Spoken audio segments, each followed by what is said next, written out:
لہذا ان کے نزدیک جیسے بے فاسد مفید ملک نہیں، ایسے ہی نحر کے دن روزہ رکھنے کی نظر ماننا بھی صحیح۔ اب وہ بھی ان کے درمیان فصل کے قائل نہیں ہے۔ ایسا نہیں ہے کہ بے فاسد کو تو مفید ملک نہ مانے اور نحر کے دن نظر کو صحیح مانے، اس کے درمیان فصل کے اور فرق کے قائل نہیں ہے۔ جو دونوں مانتے ہیں تو جب وہ ایک مانتا ہے تو دوسرا ماننا اس کے لیے لازم ہے، اور جو دونوں کے قائل نہیں ہے صحیح ہونے کے، تو اگر وہ ایک کو صحیح نہیں مانتا تو دوسرے کا بھی صحیح نہیں ماننا اس کے لیے کیا ہے؟ لازم ہے۔ لعدم القائل بالفصل، درمیان میں فصل کا کوئی قائل نہیں ہے۔ محشی نے مثال آسان انداز میں مثال ذکر کی ہے صاحب توضیح کے حوالے سے۔ باپ اور دادا کے لیے بالغہ پر ولایت اجبار نکاح حاصل ہے یا نہیں؟ باپ اور دادا صغیرہ یا صغیر کا زبردستی نکاح کرا سکتا ہے، یہ دونوں کرا سکتے ہیں یا نہیں کرا سکتے؟ بالغہ، صغیر بالغہ، اس کا نکاح زبردستی کرا سکتے ہیں یا نہیں، جس کو ولایت اجبار کہتے ہیں یا ولایت انکاح کہتے ہیں؟ ہمارے نزدیک نہیں کر سکتے، اس لیے کہ ہمارے نزدیک علت صغر ہے، صغیرہ ہو، اور اگر یہ صغیر ہے تو ہمارے نزدیک کر سکتے ہیں، اگر صغیرہ ہے اور بالغہ ہے تو باپ اور دادا دونوں کو ولایت انکاح حاصل ہے، زبردستی ان کا نکاح کرا سکتے ہیں۔ شوافی حضرات کے نزدیک نہیں کرا سکتے، اس لیے کہ ان کے نزدیک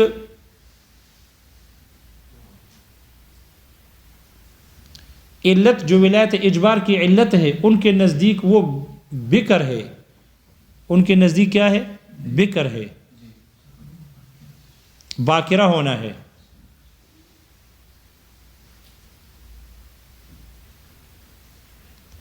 باکرہ ہونا تو ہمارے نزدیک صغیرہ ہونا، ان کے نزدیک باکرہ ہونا۔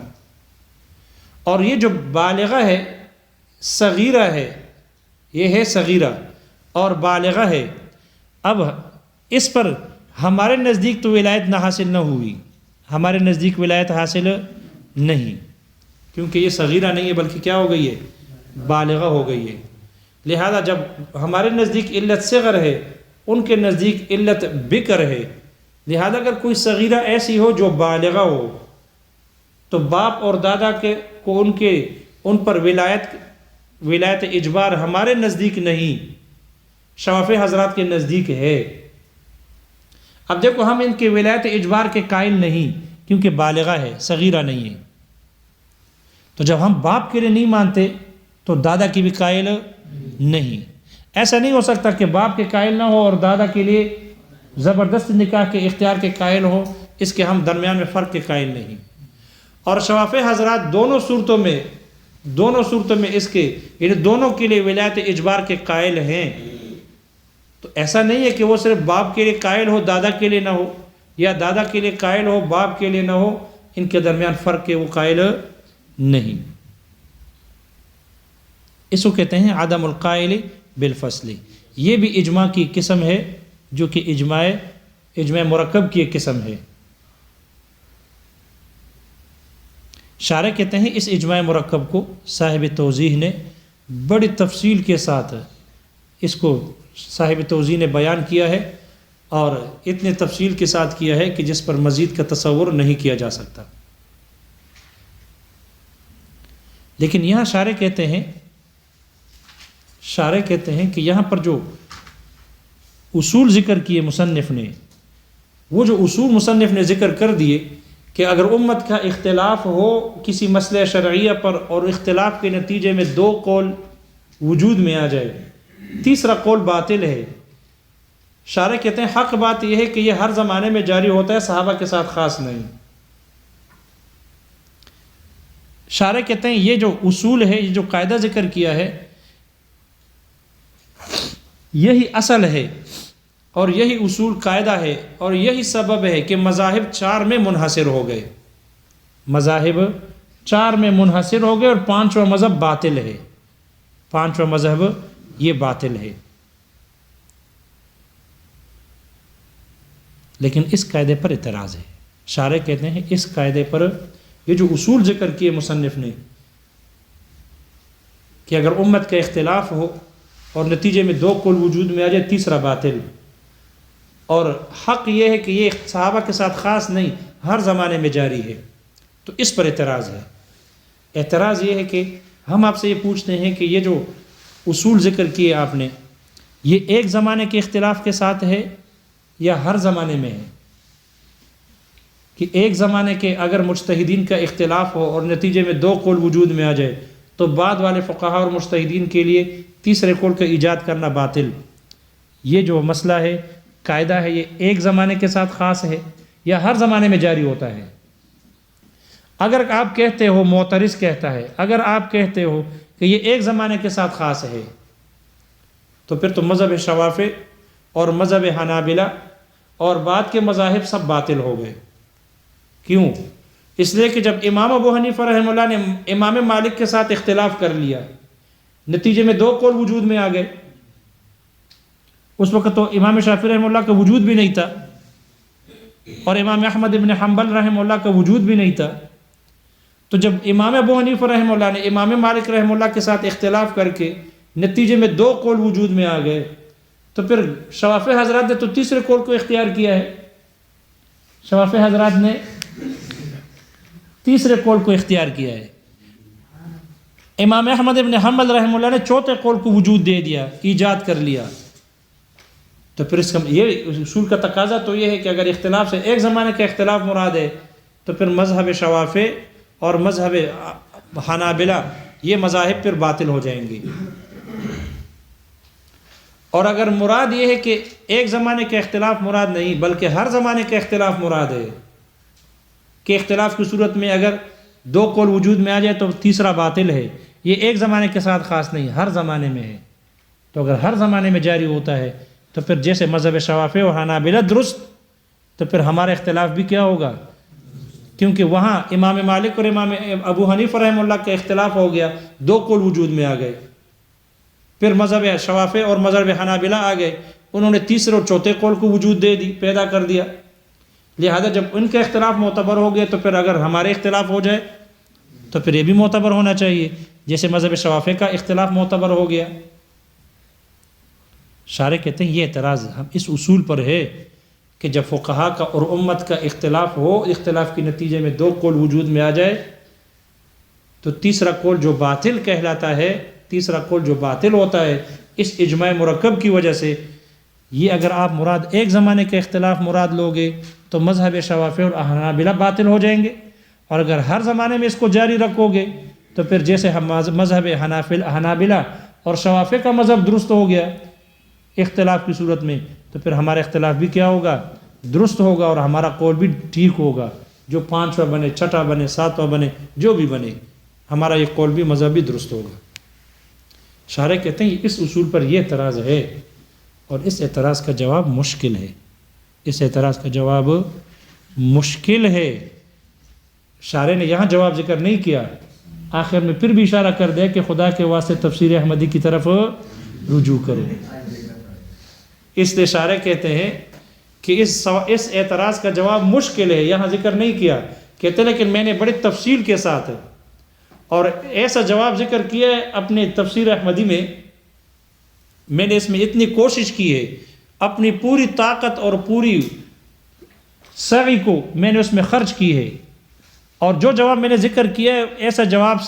مجھ سے پہلے کسی نے نہیں دیا، جو جواب میں نے ذکر کیا ہے، لیکن یہاں ذکر نہیں ہے۔ اللہ جزائے خیر دے محشی کو، کہ جس نے تفسیر احمدی کو پڑھا ہے، ٹھیک ہے نا، اور وہی نکال کر ہمارے لیے لاتا ہے، اس لیے محشی سے استغنا نہیں ہے۔ کتاب جو بھی ہو محشی سے استغنا نہیں ہے۔ محشی اوپر کتاب کو، چاہے وہ متن ہو یا شرح ہو، وہ اس کو تیار کر کے پیش کرتا ہے، اگر ان سے سہوا ہوئی ہو اس کی طرف تنبیہ کرتا ہے، یا اگر اس میں ابہام ہو یا اس کی کچھ وضاحت ہو تو اس کو کھول کر کے رکھ دیتا ہے۔ اب کون تفسیر احمدی کو ڈھونڈتا، تلاش کرتا؟ اس لیے اللہ جزائے خیر دے محشی کو، انہوں نے یہاں ذکر کیا ہے جو تفسیر احمدی میں تھا اس کو خلاصہ ذکر کیا ہے، اور محشی فرماتے ہیں کہ مصنف نے شارح نے جو وہاں ذکر کیا ہے وہ یہ ہے کہ مسائل دو قسم کے ہیں. جو جواب وہاں ذکر کیا مسائل دو طرح کی ہے. ایک مسائل غیر قیاسیہ اور دوسرا مسائل قیاسیہ. اگر مسائل غیر قیاسیہ ہیں تو پھر اس میں اختلاف ایک زمانے کا معتبر ہے، ہر زمانے کا اختلاف معتبر نہیں. ایک زمانے کا اختلاف معتبر ہے تو پھر اس پر اعتراض تو ہے نا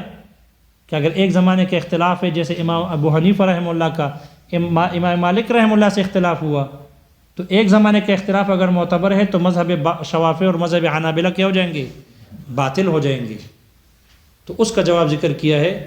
کہ یاد رکھنا کہ جب مالکیہ کے ساتھ احناف کا اختلاف ہوا، نتیجے میں جو دو قول وجود میں آئے ہیں وہ مذہب شوافی نے، امام شافعی رحمہ اللہ نے یا امام احمد بن حنبل رحمہ اللہ نے کوئی تیسرا قول وجود نہیں پیدا کیا، تیسرا قول پیدا نہیں کیا، بلکہ انہی دو اقوال میں سے کسی ایک قول کو اختیار کیا. یا امام ابو حنیفہ رحمہ اللہ کا امام مالک رحمہ اللہ کے ساتھ جو اختلاف ہوا ہے تو یہ اس وجہ سے نہیں، بلکہ اس سے اوپر تابعین، کبار تابعین، کیونکہ امام ابو حنیفہ رحمہ اللہ تو صغار تابعین میں سے ہے. اس پر تو اتفاق ہے کہ آپ نے صحابہ کی زیارت کی ہے، 5 ہے یا 7 صحابہ ہے جس کی آپ نے زیارت کی ہے، تو تابعی تو ہے، اس پر تو اتفاق ہے. آیا تابعین صحابہ سے آپ نے روایت نقل کی ہے یا نہیں، اس میں اختلاف ہے. بعض لوگ انکار کرتے ہیں، بعض لوگ اس بات کرتے ہیں روایتوں کے نقل کرنے میں، اس لیے صغار تابعین میں سے ہے. تو کبار تابعین اور صحابہ کے درمیان میں مسئلہ شرعیہ پر اختلاف ہوا. امام ابو حنیفہ رحمہ اللہ نے ایک صحابی کے قول کو اختیار کیا، امام مالک رحمہ اللہ نے دوسرے صحابی کے قول کو اختیار کیا. مذہب شوافی نے یا مذہب حنابلہ نے یا دوسرے فقہا جو گزرے ہیں، امام ثور گزرے ہیں، سفیان ثوری گزرے ہیں، سفیان ابن عیینہ رحمہم اللہ، بہت سارے فقہا گزرے ہیں جن کی اپنی اپنی فقہ تھی، مدون تھی، اپنے اپنے متبعین تھے. انہوں نے بعض صحابہ کے قول اختیار کیے، ایک صحابی کے قول لیے.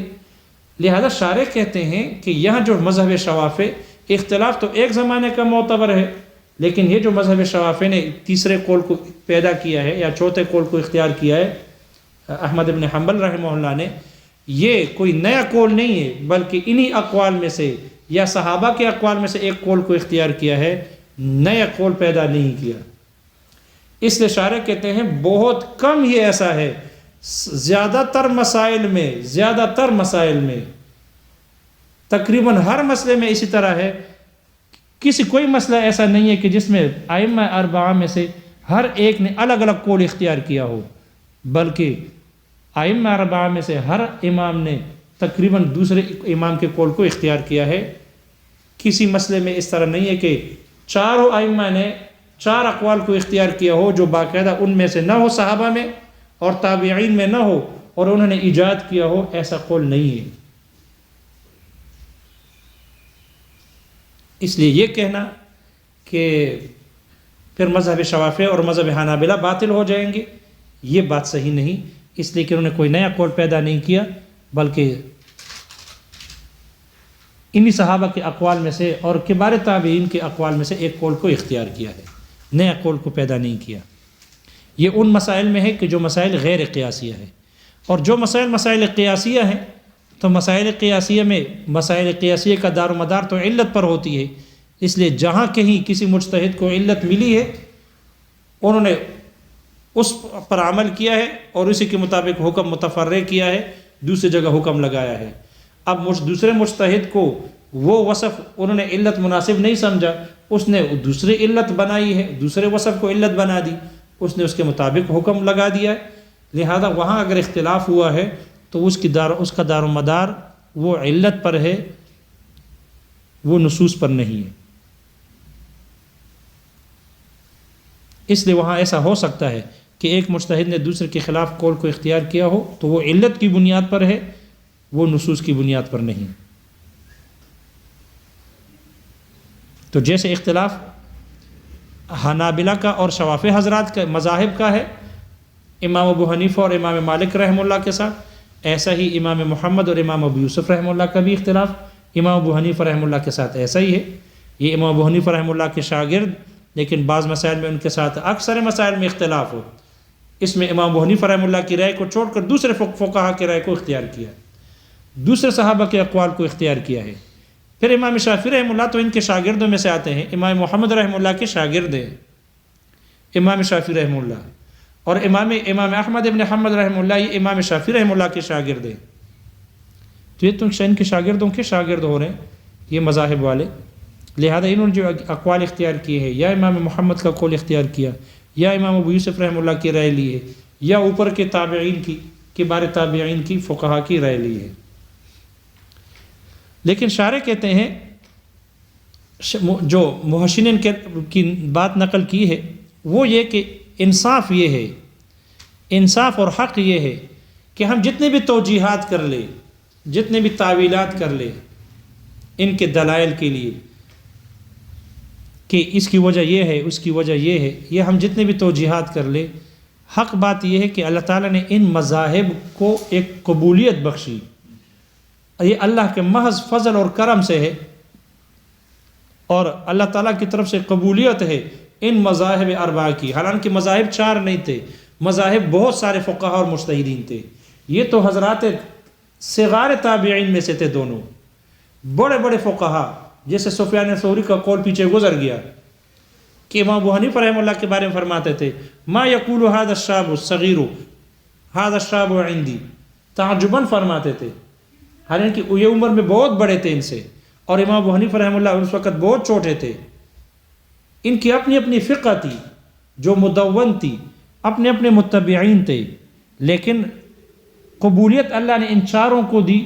اس لیے ان کے متبعین بڑھتے رہے، ان کی فقہ مدون ہوگی، ان کے مجتہدین پیدا ہو گئے، اپنی فقہ کو مدون کیا، ترتیب دی،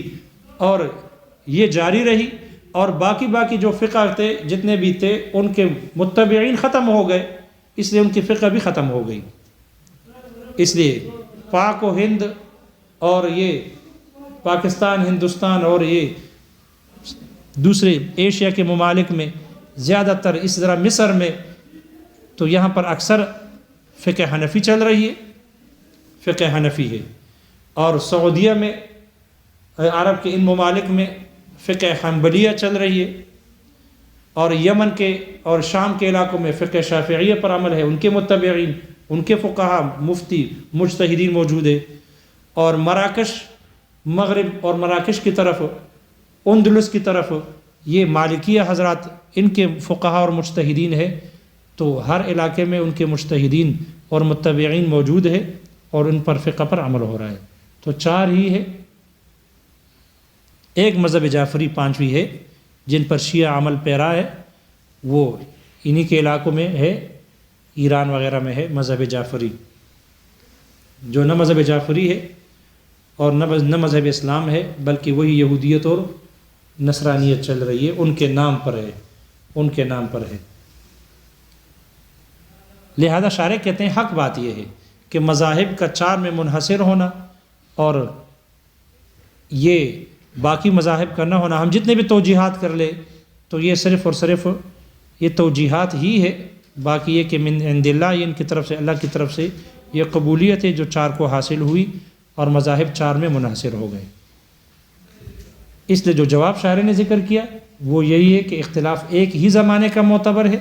اور اگر کسی فقیہ نے، کسی مجتہد نے، کسی بھی صاحب مذہب نے اگر قول پیدا کیا ہے، ایجاد کیا ہے، تو وہ سابقہ صحابہ کے یا تابعین کے اختلاف سے خارج نہیں، ان کے اقوال سے باہر نہیں، بلکہ انہی اقوال میں سے ایک قول کو اختیار کیا ہے۔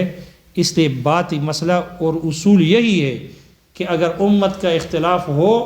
فقہا کا کسی بھی زمانے کا ہو، اور اس کے نتیجے میں 2 یا 3 قول وجود میں آ جائے،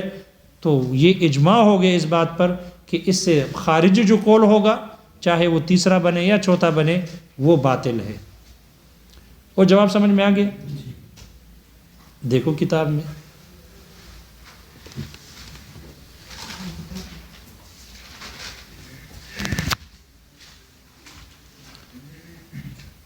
ثم ہوا علی مراتبہ، پھر یہ اجماع چند درجات پر ہے، مراتب پر ہے۔ الاجماع فی نفسہ، اجماع خود اپنی ذات میں، مع قطع نظر عن نقلہ، نقل ہونے سے قطع نظر کرتے ہوئے، جس طریقے سے بھی منقول ہو اس سے قطع نظر کرتے ہوئے، لہو مراتب، اس اجماع کے چند درجات اور مراتب ہیں، فی القوت والضعف، طاقت ہو، قوت ہونے میں، قوی ہونے میں اور کمزور ہونے میں، والیقین والظن، اور یقین ہونے میں اور ظنیت میں۔ فالاقوى اجماع الصحابہ، سب سے قوی ترین یہ صحابہ کا اجماع ہے، نصاً جو صراحتاً ہو، مثل ان یقولوا، اس طور پر کہ جیسے کہ وہ کہے، جمیعاً سب کے سب کہے، اجمعنا علی کذا، ہم سب نے اس پر اتفاق کیا، اجماع کیا، فإنه مثل الآیت والخبر المتواتر، اس لیے کہ یہ اجماع یہ کتاب اللہ کی آیت کی طرح ہے اور خبر متواتر کی طرح ہے، حتیٰ یکفر جاحدہ، یہاں تک کہ اس کے انکار کرنے والے کو کفر کی طرف منسوب کیا جائے گا۔ ومنہ الاجماع علی خلافت ابی بکر، اور انہی صحابہ کے اجماع میں سے حضرت ابو بکر رضی اللہ عنہ کی خلافت پر اجماع کرنا بھی ہے صحابہ کا۔ ثم الذی نص البعض وسکت الباقون، پھر وہ اجماع ہے کہ جس میں بعض صحابہ نے صراحت کی ہو اور بعض صحابہ خاموش ہو گئے ہوں، من الصحابۃ، صحابہ میں سے، وہو المسمى بالاجماع السکوتی، اور یہ وہی اجماع ہے کہ جس کا نام رکھا گیا ہے، جو مسمى ہے اجماع سکوتی کے، جو اجماع سکوتی کے نام سے ہے، موسوم ہے۔ ولا یکفر جاحدہ، اور اس کے انکار کرنے والوں کو کفر کی طرف منسوب نہیں کیا جائے گا۔ وَإِن كَانَ مِنَ الْأَدِلَّةِ الْقَطْعِيَّةِ، یہ ان وصلیہ ہے، وَإِن كَانَ مِنَ الْأَدِلَّةِ الْقَطْعِيَّةِ، اگرچہ یہ اجماع سکوتی ادلہ قطعیہ میں سے ہے۔ شارح نے کیا فرمایا؟ اگرچہ یہ اجماع سکوتی ادلہ قطعیہ میں سے ہے، اور ایک صفحہ پیچھے دیکھو، وَحُکْمُهُ میں جب وہاں حکم گزرا ہے، وہاں حکمہ میں کیا فرمایا تھا شارح نے؟ وَإِن كَانَ، وہاں بھی ان وصلیہ ہے، وَإِن كَانَ فِي بَعْضِ الْمَوَاضِعِ بِسَبَبِ الْعَارِضِ لَا يُفِيدُ الْقَطْعَ، اگرچہ یہ اجماع بعض جگہوں پر عارض کی وجہ سے یہ قطعیت کا فائدہ نہیں دیتی، کل اجماع سکوتی، اور دیکھو یہاں کیا فرمایا، یہ قطعیت کا فائدہ دیتی ہے، من ادلہ قطعیہ میں سے ہے۔ تو شارح کے دونوں قولوں میں کیا آ گیا؟ تعارض آ گیا۔ محشی کہتے ہیں تعارض نہیں ہے، اس لیے کہ وہاں جو کہا ہے کہ ادلہ قطعیہ میں سے نہیں، عارض کی وجہ سے، اس قطعی نہ ہونے سے مراد یہ ہے کہ اس کا منکر کافر نہیں، اس کا منکر کافر نہیں ہے۔ اور یہاں جو کہا ہے کہ ادلہ قطعیہ میں سے ہے، تو ادلہ قطعیہ میں سے ہے، لیکن وہاں جو نفی کی ہے وہ کفر ہونے کے اعتبار سے کی ہے کہ منکر کافر نہیں ہے، ایسے قطعی نہیں کہ منکر کافر ہو۔ وہ آگے سمجھ میں، اس لیے تعارض نہ رہا۔ ثم اجماع من بعدهم، پھر ان لوگوں کا اجماع ہے جو صحابہ کے بعد ہیں، اے بعد الصحابۃ، صحابہ کے بعد ہے، من اہل کل عصر، ہر زمانے میں کے علماء میں، مجتہدین میں سے، اہل میں سے، علی حکم، ایسے حکم پر ہو، لم یظہر فیہ خلاف، کہ جس میں اختلاف ظاہر نہ ہوا ہو، خلاف من سبقہم، جن میں اختلاف ظاہر نہ ہوا ان حضرات کی طرف سے کہ جو ان سے پہلے گزرے ہیں، ایسے حکم پر اجماع ہو، من الصحابۃ، یعنی صحابہ میں سے، فہو بمنزلۃ الخبر المشہور، یہ خبر مشہور کی طرح ہے، یفید الطمانینۃ دون الیقین، جو اطمینان کا فائدہ دیتی ہے نہ کہ یقین کا۔ ثم اجماعہم، پھر اس بعد والے حضرات کا اجماع ہے، علی قول، ایسے قول پر، سبقہم فیہ مخالف، کہ جس میں اس سے پہلے اختلاف کرنے والا گزرا ہے، یعنی اختلفوا اولا علی قولین، یعنی صحابہ کا اختلاف ہوا سب سے پہلے دو قولوں پر، ثم اجمع من بعدہم، پھر ان کے بعد والے حضرات نے اجماع کر لیا، علی قول واحد، ایک قول پر، فہذا دون الکل، یہ اجماع یہ سب سے کم تر ہے، فہو بمنزلۃ خبر الواحد، اجماع کی یہ قسم خبر واحد کی طرح ہے، یوجب العمل دون العلم، یہ عمل کو واجب کرتا ہے نہ کہ علم کو، ویکون مقدما علی القیاس کخبر الواحد، یہ قیاس پر مقدم ہوگا خبر واحد کی طرح۔ والامۃ اذا اختلفوا فی مسئلۃ، اور امت کا جب اختلاف ہو کسی مسئلہ شرعیہ میں، فی ای عصر کانا، کسی بھی زمانے میں ہو، علی اقوال، چند اقوال پر اختلاف ہو جائے، کانا اجماعا منہم، تو یہ ان کی طرف سے اجماع ہوگا علی ان ما عداها باطل، کہ ان اقوال کے علاوہ جو قول ہوگا وہ باطل ہوگا۔ ولا يجوز لمن بعدهم احداث قول آخر، اور ان کے بعد والے حضرات کے لیے جائز نہیں ہے ایک دوسرے قول کو پیدا کرنا۔ کما فی الحامل المتوفى عنها زوجها، جیسے کہ وہ حاملہ عورت کی جس کا شوہر مر گیا ہو، قیل کہا گیا تعتد بعدت الحامل، یہ عدت شمار کرے گی حاملہ کی عدت کے ساتھ۔ وقیل، اور کہا گیا بأبعد الاجلین، ابعد الاجلین کے ساتھ عدت شمار کرے گی۔ ولا يجوز ان تعتد بعدت الوفات، یہ جائز نہیں ہے کہ یہ عدت وفات کو شمار کر لے اذا لم تکن ابعد الاجلین، کہ جب یہ عدت وفات ابعد الاجلین نہ ہو۔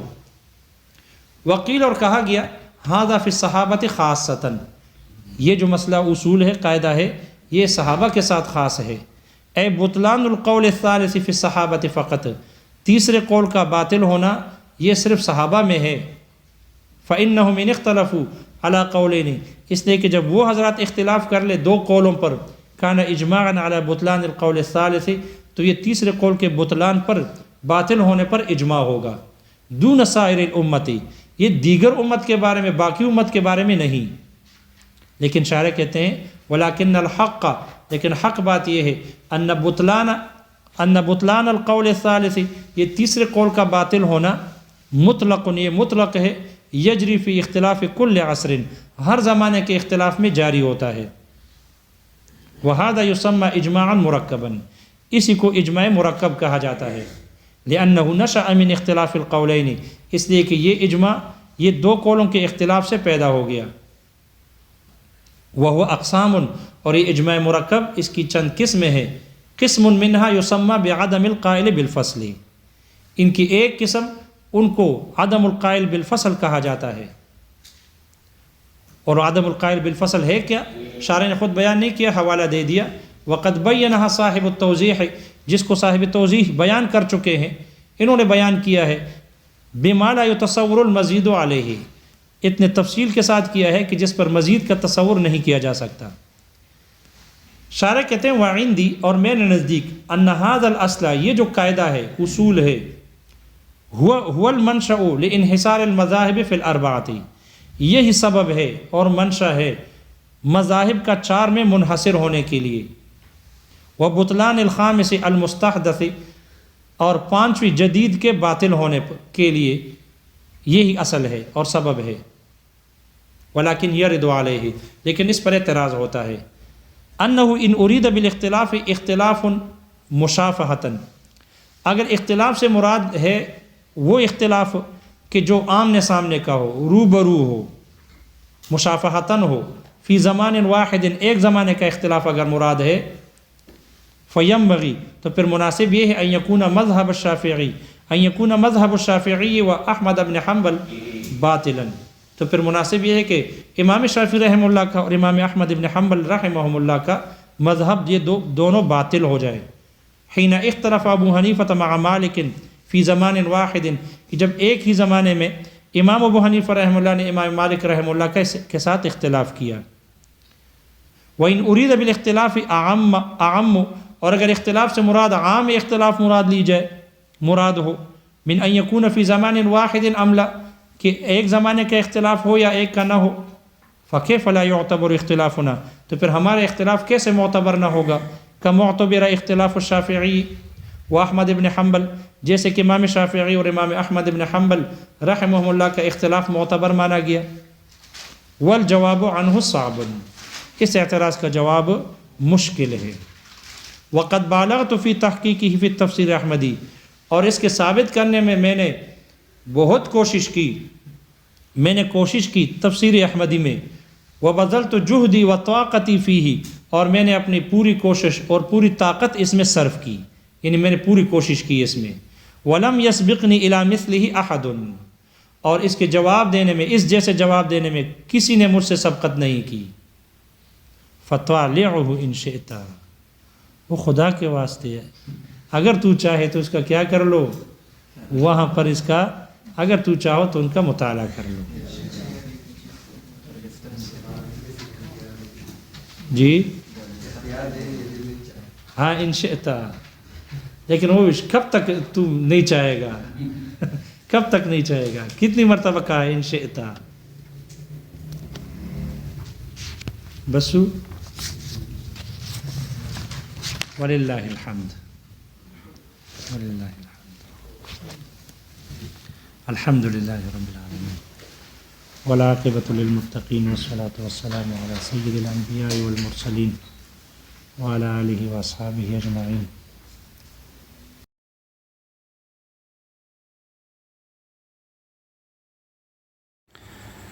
ربنا تقبل منا إنك أنت السميع العليم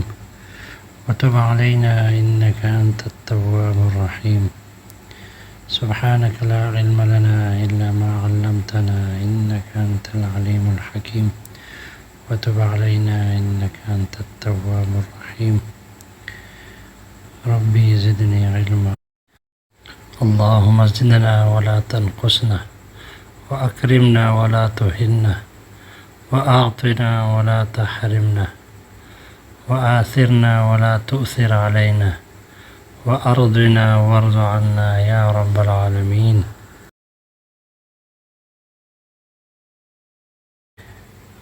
يا رب العالمين، يا أرحم الراحمين، يا حي يا قيوم، يا ذو الجلال والإكرام، یا حی یا قیوم، یا رب العالمین، جتنی کمی کوتاہی ہم سے اس کتاب کے اس پڑھنے پڑھانے میں ہم سے ہوئی ہے، اعراب کے اعتبار سے ہوئی ہے، ترجمے کے اعتبار سے ہوئی ہے، تشریح کے اعتبار سے ہوئی ہے، یا حوالہ دینے میں ہوئی ہے، جو کبھی کوتاہی ہم سے ہوئی ہے، تیاری کرنے میں ہوئی ہے، سمجھانے میں ہوئی ہے، یا اللہ اس سے درگزر فرما کر اس کو معاف کر دے، اور اس علم کو ہمارے لیے نافع اور مفید بنا دے، اور ہمارے اس خیر کو، اس علم کو عام فرما دے، تام فرما دے، مکمل فرما دے، اور اس میں مزید اضافہ عطا فرما دے، اور ہمارے لیے اور ہمارے اساتذہ کے لیے اور ہمارے فقہاء محدثین کے لیے، ہمارے والدین کے لیے اس کو صدقہ جاریہ بنا دے، اس کو صدقہ جاریہ بنا دے، اور اس کو وسیع پیمانے پر مقبولیت عامہ نصیب فرما دے، اور ہر ایک کے لیے فائدہ مند بنا دے، اور ہماری طرف سے اور پوری امت کی طرف سے یا رب العالمین حضرت ماتن کو اور حضرت شارح کو اور حضرت محشی کو اور سوال و جواب والے کو رحمہم اللہ سب کو جزائے خیر عطا فرما، اور تمام اصولیین اور فقہاء اور محدثین کو، تمام علماء کرام کو، تمام اساتذہ کرام کو ہمارے جزائے خیر عطا فرما، اور اس کتاب کے پڑھنے پڑھانے میں ہم سے جو کوتاہیاں ہوئی ہے،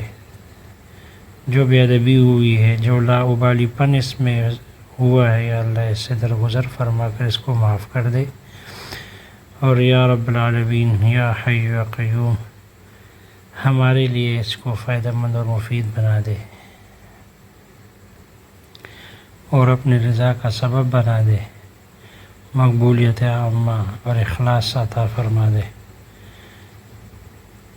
اور ہمارے علم میں اور فہم میں اور سمجھنے میں اور سمجھانے میں اور ترقی عطا فرما دے۔ وصلی اللہ تعالی علی خیر خلقہ محمد وآلہ واصحابہ اجمعین برحمتک یا ارحم الراحمین۔